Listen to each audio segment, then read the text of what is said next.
Hello everybody, myself Prashant Mukhopadhyay, faculty member, Electrical Engineering Department, Greater Kolkata College of Engineering and Management. So far we have completed two modules. In the last class, we were discussing about single phase half wave control rectifier or half wave converter with RL load. Now today we'll discuss single phase half wave converter with RL load using freewheeling diode. So in this half wave control rectifier, freewheeling diode is connected in parallel with the load. This diode is described as a commutating diode or flywheel diode or bypass diode.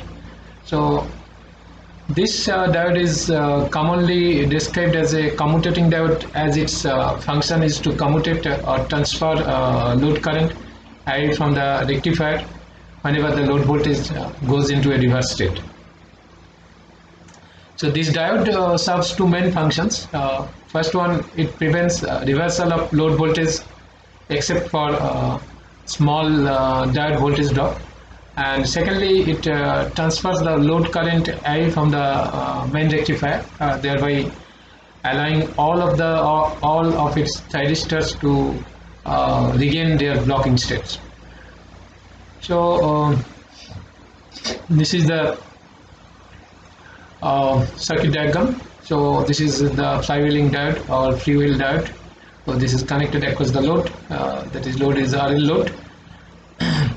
This is the source voltage, this is your thyristor.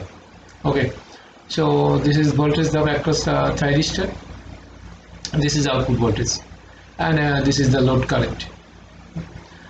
So how it operates? So actually with diode, thyristor will not be able to conduct beyond 180 degree.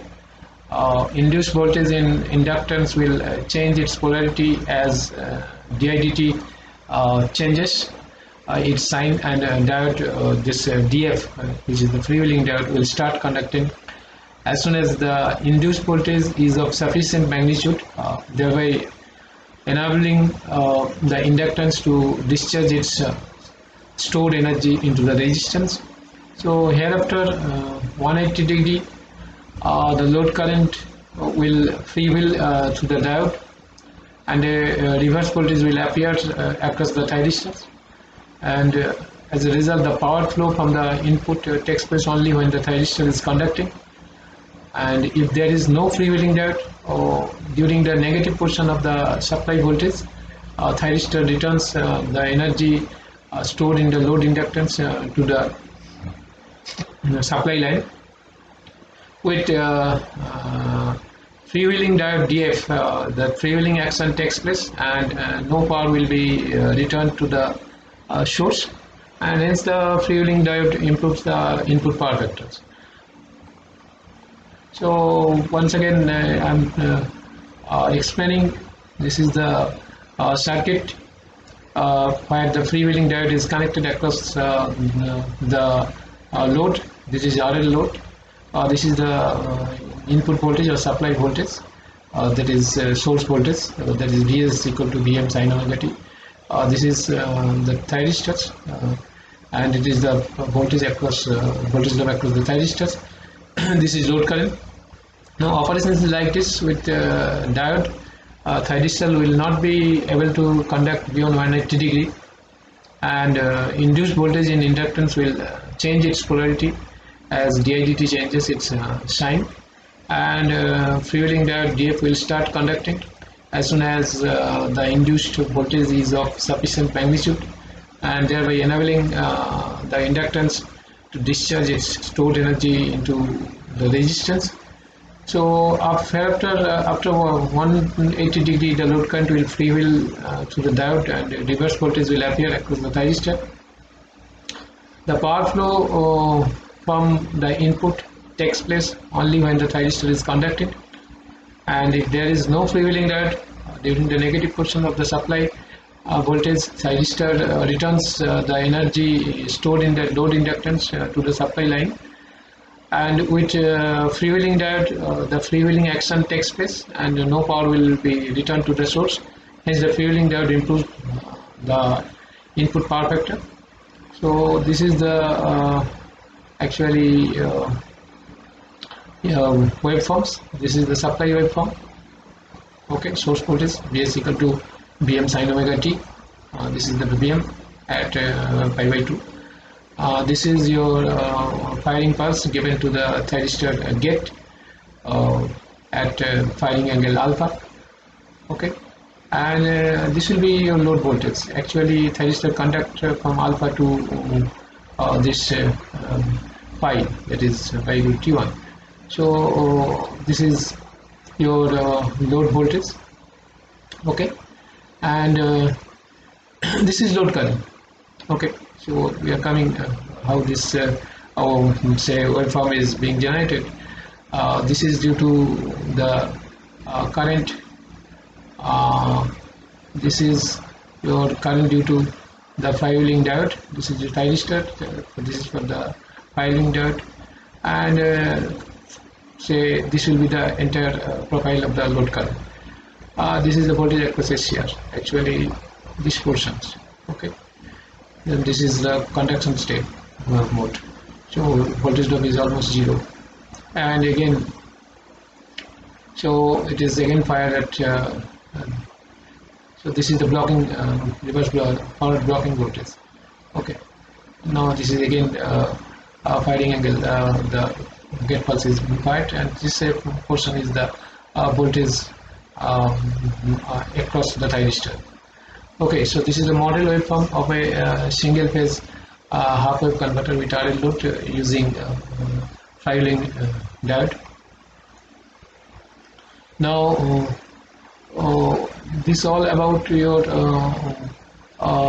say discussions about RL load with freewheel diode for a single phase half wave converter. Now we'll extend our discussions. If we extend the load with another voltage source, that is a battery in series with RL load. So in that case the circuit diagram will be like this. So load circuit consists of a DC source E in addition to this resistance and inductance. SCR will be forward biased for anode supply voltage greater than the load voltage, that is when the source voltage Vs is greater than this E, so it will be in the forward bias mode. Okay, and if the value of this omega t, so V is equal to Vm sin omega t, so omega t at which the supply voltage increases and becomes equal to the load circuit DC voltage, and can be calculated as this gamma equal to this is the angle, so it is sin inverse E by Vm.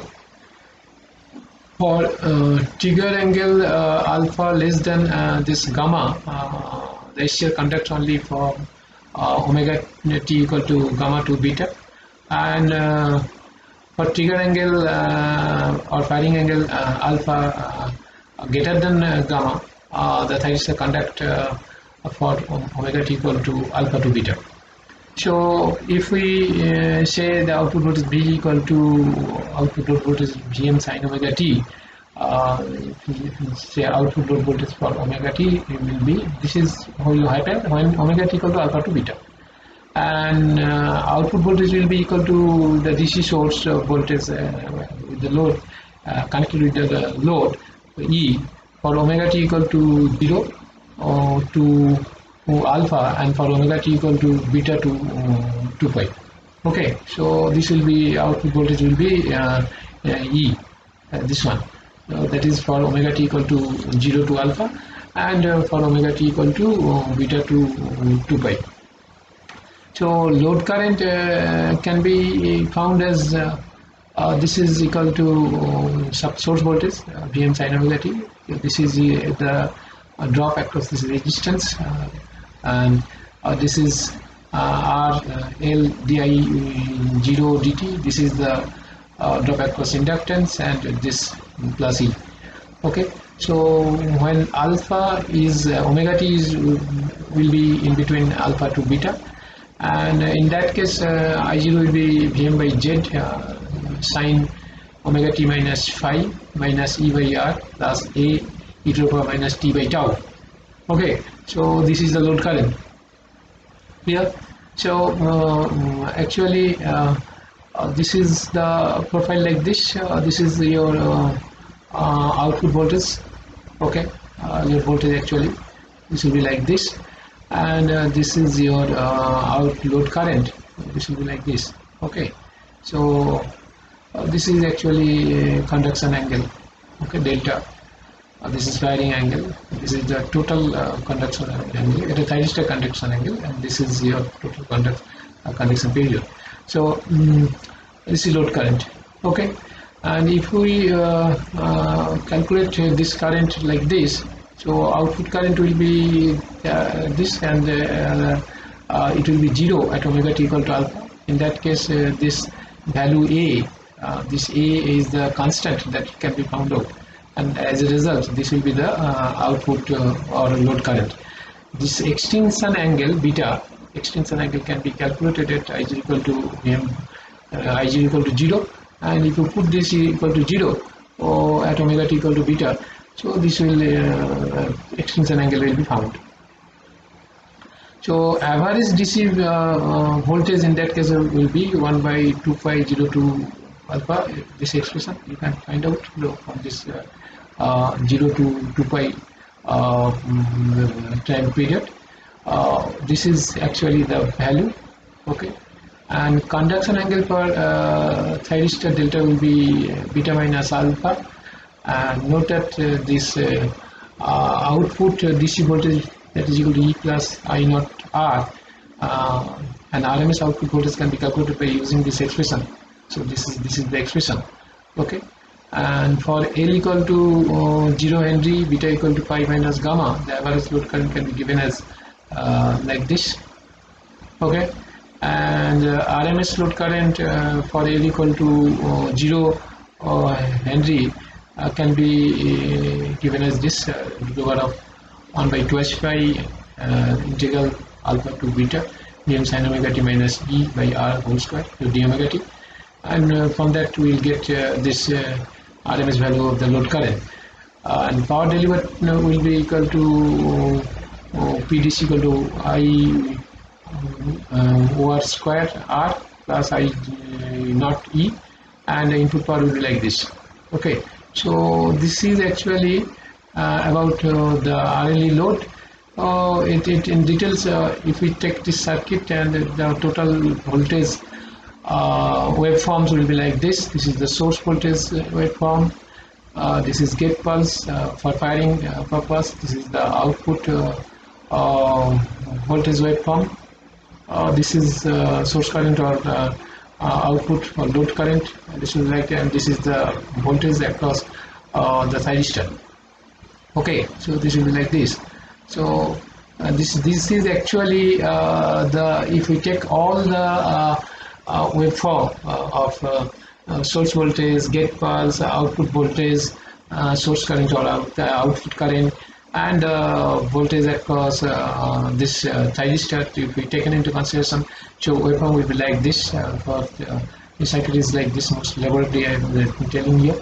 So this is your about the single phase half wave converter circuit with RLE load and its waveform. We have discussed the details of its operation and its calculations. This of different actually this is output voltage,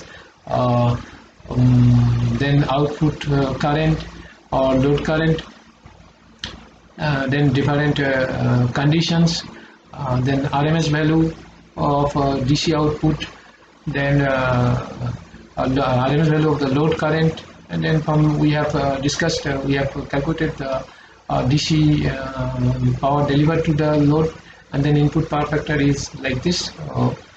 So with this, we have say discussed all about the different waveforms, and that's all about RLE load connectivity. So far, we have discussed about the single phase half wave converters or single phase half wave control rectifiers, and we have discussed this half wave converters with resistive load, with resistive inductive load, with resistive inductive load along using a freewheeling diode, and also we have discussed about this single phase control rectifier with RLE load. Okay, and in every discussions we have discussed the circuit, the how this circuit operates, and what would be the ultimate waveform, that is actually the source voltage waveform, when the gate pulse is given, how the waveform of the thyristor voltage, and we have discussed about what should be, how the nature of the waveforms of the output voltage and the output current, and how this waveform is getting changed along with the change of variation of the load from resistive to resistive inductive, and then how the stored energy across this inductive load is being say dissipated or is being circulated through the using freewheeling diode. So by just giving blocking this say the inductive load to get back to the source, or rather it will be flowing through the load itself, and in that case how the waveform will be changed, and that also we have discussed. And lastly we have discussed the waveform, actually operations of the single phase controlled half wave control rectifier along with RLE load, and with this loads how this the waveform, actually the source voltage waveform, say output voltage waveform, output current, and the thyristor voltage waveform will be. We have discussed. Not only that, we have discussed that different say parameters, that is current, voltage, that is actually we have discussed about the load current, its different positions with the value of the omega t, and how this waveform is being generated with and supporting this in support with this equations of say output voltage, output current, thyristor voltage, etc. So that is discussed, and in totality how the power is delivered to the load, and what is its amount, and what should be the input power factors. And that also we have discussed in this single phase half wave control rectifiers with different types of loads, and with variations of these loads, how the different waveforms has been being generated, and waveforms has been modified or changed, that we have discussed. Now we'll start a new topic, that is single phase full wave rectifier. Actually single phase full wave rectifiers of different types, it is center tap and bridge rectifiers, whatever it is. We will first start with center tap. Say let us say discuss this circuit diagram. So this is a full wave control center tap rectifier circuit with resistive load. Okay. See, for this is center tap. Actually, this is the source voltage, and this is actually source voltage. This center tap from here. Okay. So this is actually the basic arrangement of a single phase center tap control rectifier with resistive load. So phase control of both the positive and the negative halves of the AC supply actually is now possible because two thyristors are used here, thyristor 1 and thyristor 2. This is got say positive half, and this is for the negative half of the supply. So this and as a result, it will increase in the DC voltage and reducing the little compared to those of the half wave rectifiers so far we have discussed. So see, this is actually for the positive up. This is again for the negative up actually. So this is resistive load. This is thyristor 1, this is thyristor 2, and this is the load current. Okay, so let us discuss its waveform. Waveform will be like this. This is say source voltage waveform. So actually 0 to pi is the positive half, and pi to 2 pi negative half. Again pi to 2 pi to 3 pi is the positive, and so on. So and this is the maximum value of the source voltage, so which is happening at omega t equal to pi by 2. Now this is the output voltage waveforms. Basically this is the firing angle. This is the load voltage, or you can say the output voltage say across appear across the load. And of course this is the load current. Definitely it will be since the load voltage is divided by the resistor, the load, so current magnitude will be little bit say reduced, and that depends on the value of the resistor. But the waveform will be same like this because it is a resistive load. Okay, this is firing angle. Clear? Now of course this is the current through the, since we are during the positive half, so this is the thyristor 1 or SCR 1 is getting fired. So as a result, this will be the current through the thyristor 1 or SCR 1. And for the negative half, this thyristor will be not charged, and in that case thyristor 2 will be as in center tap. So thyristor 2 will be fired, and this will be the load current or thyristor current is actually through the thyristor 2. And again for this positive half, so this will be again the thyristor 1. Okay, so if we say connect these two, so this will be the source current, or this is the load current actually. This will be like this. Okay, this will be like this. This is the load current, and of course this is your voltage across the SCRs. Okay, so SCR 1, SCR 2 voltage and current. Clear? So actually sorry, this is actually like this. So so this is full wave center tap control rectifier with resistive load and waveforms.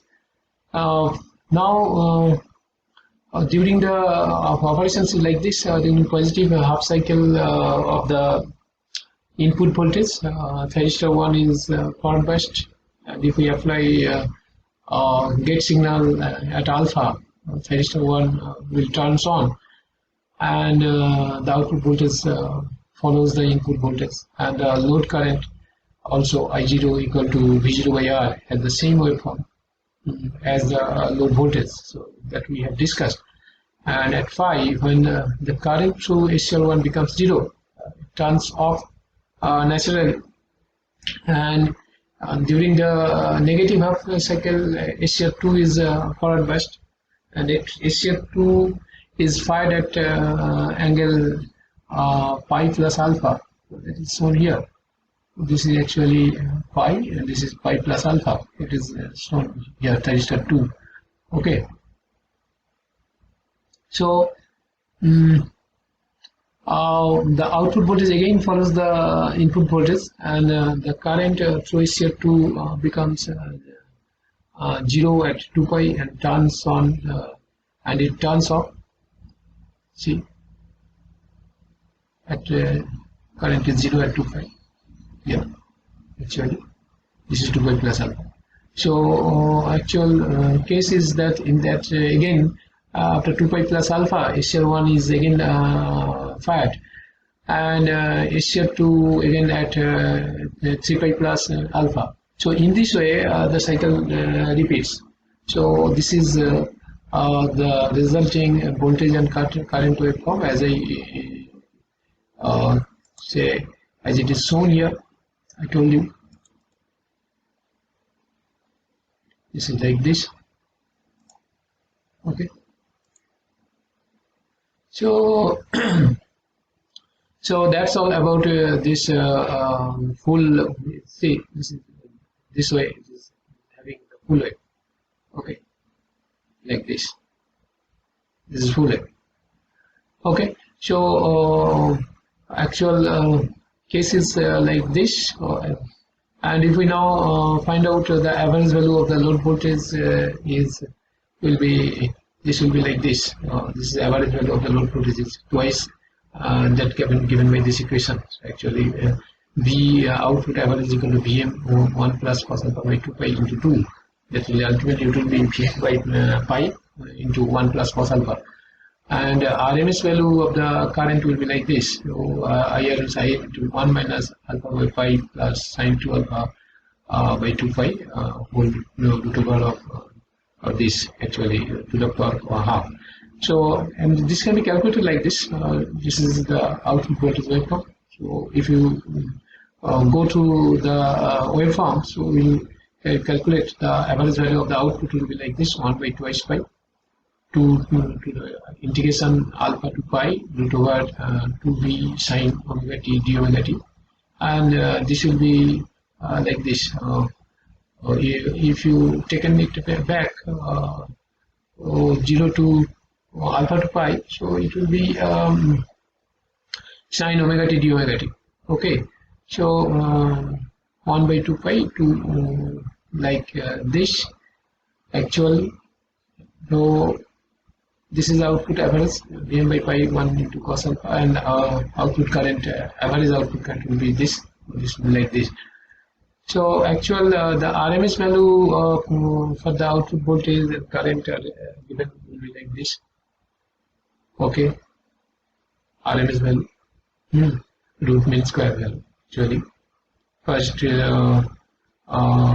square, then this is square, then mean, then root.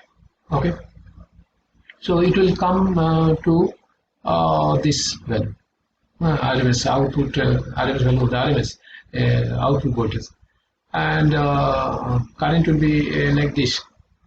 Okay, this will be also like this. So the difference is that it is the maximum value of the voltage, it is the maximum value of the current. The average and the RMS value of the SCR are given like this. This is for average value of the thyristors. Okay, 1 by 2 h by d alpha to pi to v by r sine omega t d omega t, and then ultimately it will be like this. And this is RMS value. Okay, so output current is given, actually output power, not output current. Output power is given by this actually. So this is P0 I0 this like this. So input power supply power factor will be like this. So that we have to discuss in our whenever we are talking about a single phase say half wave synchronous converter also. So we have found the output power and then input power factor. So that's all about this input output power and input power factor. So actually, so this is the first case of center tap single phase full wave converter with a resistive load. Now we have discussed this with this is the center tap one with two transistor. This is for the positive half, this is for the negative half, and this is the resistive load. Okay, this is the waveform. This is the source voltage waveform. This is output voltage waveform. Okay, this is actually output voltage waveform. This is actually source current or output, say, current waveform. And it's all about the discussions and